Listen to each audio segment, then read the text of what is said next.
Hello everyone and welcome to a new sprint review from the Eclipse JKube team. Regarding JKube, this sprint we implemented the new multi-platform build support for the Jeep build strategy. I will be demonstrating this new feature next. We also added a new goal for Helm, the Helm dependency update goal, which will allow you to update the Helm dependencies of the Helm charts generated by JKube. Regarding the Fabricate kubernetes-client, we released version 6.13.0, which will be the last version 6 minor version release. We've already started to work on the new version 7 features. And as usual, for both projects, we spent some time dealing with bug fixing and maintenance tasks.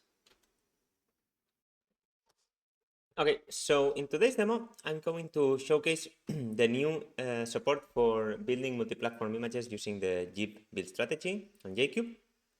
And for this purpose, I have a very simple project in my IDE. It's a Gradle project that is a Spring Boot application, very simple application. It's just it has a single endpoint that when you perform a request, it will reply with a text plain response. It's a Gradle project. It's using the Kubernetes Gradle plugin in the latest snapshot, which already includes the new feature, and it's using Spring Boot version 3.2.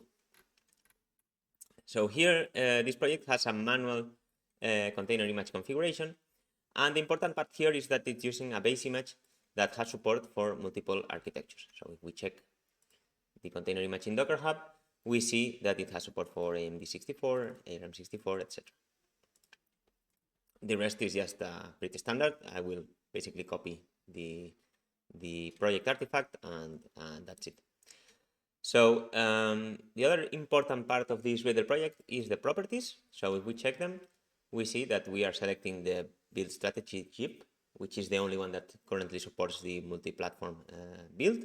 And then we are setting the platforms for which we want to build the container images using this JKube container image platforms property. So for number 1, it will be Linux ARM 64, and for number 2, it's Linux AMD 64.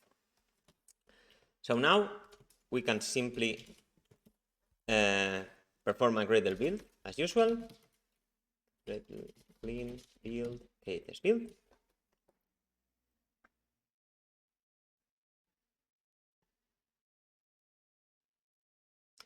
Okay, and if we check the logs, we see that the JKube has built 2 container images in 2 tar files. The first one is ARM 64 for the Linux platform, the Linux operating system, and AMD 64.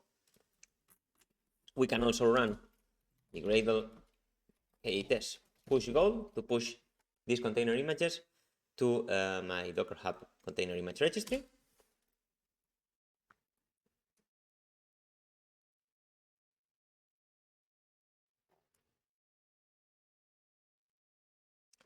Okay, and if I check Docker Hub,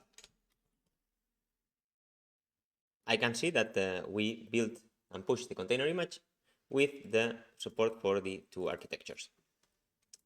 We could also start the project application using Docker and the latest image that's been published.